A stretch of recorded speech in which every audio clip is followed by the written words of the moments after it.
नमस्कार दोस्तों, आज हम आपसे बातें करते हैं जिंदगी में आने वाली उलझनों के बारे में, निर्णय अनिर्णय के बारे में। दोस्तों, हम सभी अपनी अपनी दुनिया में जन्म लेते हैं। अमीर आदमी की अपनी दुनिया होती है और गरीब आदमी की अपनी। हम में से थोड़े ही ऐसे होते हैं जो अपनी दुनिया के घेरे से बाहर निकल पाते हैं, और वस्तुतः दोस्तों हमें यही करना भी होता है। उस दिन विवेकानंद जी से हमारी भेंट हुई और फिर हम दोनों कदम ताल करने चल पड़े। एक ऐसी ताल जिसमें कदम तो बढ़ते किंतु दूरी झसकी तस, मात्र कुछ फलांग, वो भी कई बार नापी गई, फिर भी आंकड़ा नदारद। कई छुए अनछुए पहलुओं पर चर्चा हुई।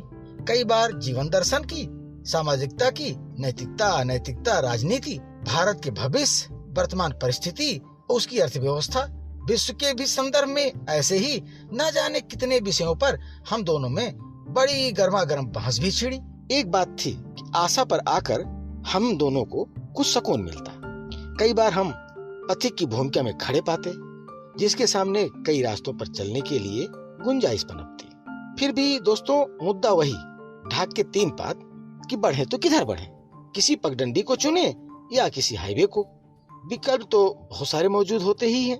एक चौराहे पर या किसी बौराहे पर लाल, पीली, हरी रोड लाइट्स जल रही होती हैं, बुझ रही होती हैं। चौराहों पर सुंदर फव्वारे सुंदरता को बढ़ा रहे होते हैं।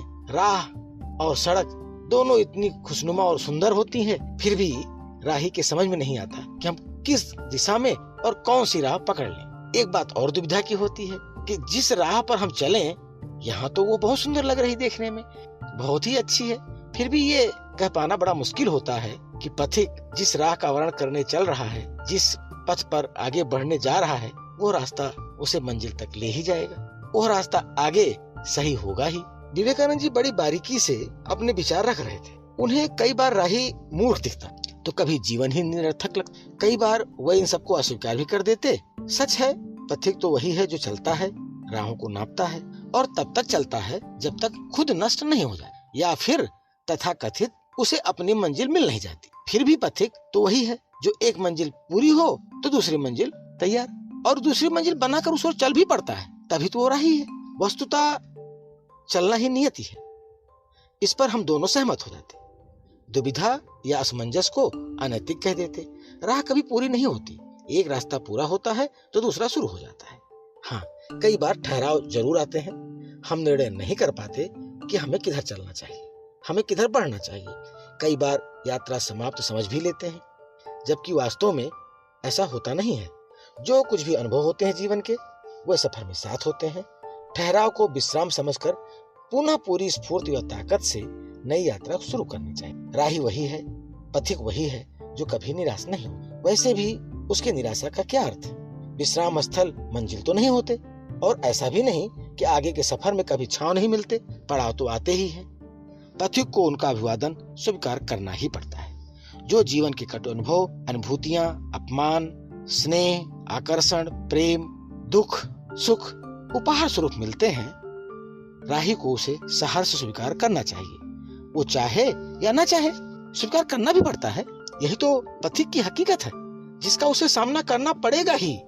एक बेहतरीन विषय पर इस प्रकार हम दोनों मित्रों में विचार प्रवाह बढ़ रहा था। निष्कर्ष भी कई बार बनते, विषय बदलते, फिर निष्कर्ष बनते, फिर अनिर्णय की स्थिति आती और उस निर्णय में फिर संशोधन भी हो जाते। कई बार मेरी छटपटाहट विवेकानंद जी को टीस दे जाती, उन्हें मेरा इस तरह खड़े खड़े चलना कष्ट दे जाता है। ये सच है, एक व्यक्तित्व उसकी संपूर्णता का आभास जब क्षणभंगुर प्रतीत होता है, उसे अपने आगे एक बड़ी सी दीवार, विस्तृत क्षेत्र किंतु निर्धारित ऊंची दीवार, जेल रूपी दीवार, जिसके दरवाजे बंद हैं, बिल्कुल जेल जैसी परिस्थिति। अंदर के जीवन की कोई भूमिका नहीं। जब भूमिका नहीं तो उद्देश्य भी निरर्थक। एक निर्जीव मशीन की तरह काम करने वाला सजीव, ऐसा सजीव जिसकी नियति रोबोट की भांति, खुद को रेत की बनी मूर्त समझता, अन्य को हंसी आती है, और वो है कि बंद कारागार में कैदी की भांत लंबी कैद के दिन गिनता रहता है। पहले तो गिनता है, किंतु बीच के दिनों में खुशी का मुखौटा लगाकर प्रसन्न रहता है। उसे कोई फिक्र नहीं होती आगत की, आने वाली। लेकिन मेरी भी तो दशा वैसी ही बन पड़ी है, फिर मैं क्यों प्रसन्न नहीं हूँ? छटपटाहट बढ़ जाती। कई बार उन्हें भी कोई रास्ता नहीं सूझता। मैं बात आगे बढ़ाता हूँ उसी उदाहरण के सहारे। आप भी समझ सकते हैं। जब कैदी की रिहाई नजदीक आने लगती है तो उसकी बेचैनी बढ़ने लगती है। बाहर की दुनिया, उसके लोग, बदलती सोच, उसका उजड़ा घरौंदा, उसके जीविका के हथियार, सोच सबकी, फिर भी सोच की घुटन। इस कारागार की दीवार अर्थात इस जीवन की दीवार, उस पार का जीवन, जीवन की कल्पना जो उसे बेचैन कर दे। अब उसे सब कुछ नया नया करना होगा। इसका भी भय कहीं पुनर्निर्माण में कोई अपराध न हो जाए और वापस इन्हीं दीवारों के मध्य आ पहुंचे। घुटन ही तड़पन और फिर छटपटाहट। हल तो ढूंढना ही पड़ेगा। ऐसे गुलामी करते करते तय करना ही पड़ेगा। व्यक्तिगत क्षण मुक्ता जान पड़ेंगे, फिर लक्ष्य स्वतः आकार लेने लगेगा। गति होनी चाहिए, चाहे वो दुर्गति क्यों न हो। जड़ नहीं होना, कदापि नहीं। हम दोनों ऐसे ही एक दूसरे को उलझाते और अस्वस्थ महसूस करते। दोस्तों, हम कई बार ऐसे ही भंवर जाल में फंस जाते हैं और समझ ही नहीं पाते कि हमें क्या करना चाहिए। उसी प्रकार जैसे हम और विवेकानंद जी समझ ही नहीं पा रहे हैं कि किधर चले।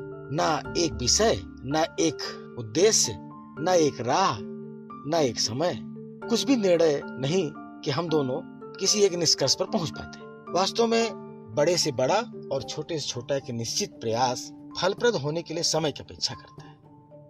आपको याद भी होगा कि बचपन में हम सब 2-4 बार गिरने के बाद ही अपने पैरों पर खड़े हो सके। कई बार गिरकर ही साइकिल चलाना भी सीख सके। प्रत्येक कार्य को संपन्न करने के लिए हमें प्रयास करना होता है और प्रत्येक सफलता के लिए श्रम एवं अध्यावसाय के रूप में मूल्य भी चुकाना पड़ता है। हो सकता है कि हमारा कोई प्रयास निष्फल हो जाए और हम निराश भी हो जाए। ऐसा न करके हमें ये विचार करना चाहिए कि सफलता के लिए किए गए हमारे कर्म में कोई त्रुटि तो नहीं रह गई। स्मरण रखिए, प्रत्येक कार्य के सिद्ध होने की एक निर्धारित विशेष पद्धति होती है। साथ ही साथ उसका समय भी निर्धारित होता है। एक निश्चित अवधि के पश्चात ही कोई बीज अंकुरित होता है तथा वृक्ष रूप में बड़ा होकर फूल फलदायक बनता है। जल्दबाजी में छेड़छाड़ करने पर कुछ भी हाथ नहीं लगता। कभी कभी बीज और अंकुर दोनों नष्ट हो जाते हैं। युग युगीन अनुभवों ने ही माली को सिखा दिया है कि उसका काम निरंतर सींचते और देखभाल करते रहना है। ऋतु आने पर फूल फल स्वयं ही आ जाते हैं। हमें भी निराश नहीं होना चाहिए, इधर उधर नहीं भटकना चाहिए, न दुखी होना चाहिए। चुपचाप रहते हुए जो रास्ता बनता जाए उसी पर पूरी निष्ठा के साथ कर्तव्य पालन करते हुए चलते रहना चाहिए। हमारे स्वप्न अवश्य साकार होंगे। प्रकृति कहे या परमात्मा, उसने हमारी सफलता की एक योजना बना रखी है। उसकी कार्य पद्धति हमारी कार्य पद्धति से भले ही भिन्न हो, फिर भी उसकी कार्य पद्धति हमारे लिए सर्वोत्तम होती है। अतः हमें उसकी कार्य योजना में सहयोग करना चाहिए। स्वयं को विपरीत पद्धति जान पड़े या प्रतिकूल परिस्थिति नजर आए तो भी विश्वास के साथ खुशी खुशी प्रकृति या परमात्मा द्वारा निर्धारित योजना और कार्य प्रणाली में ही शामिल रहना चाहिए। वही रास्ता अपने आप ही हमारी सफल मंजिल की तरफ पहुंचा देता है।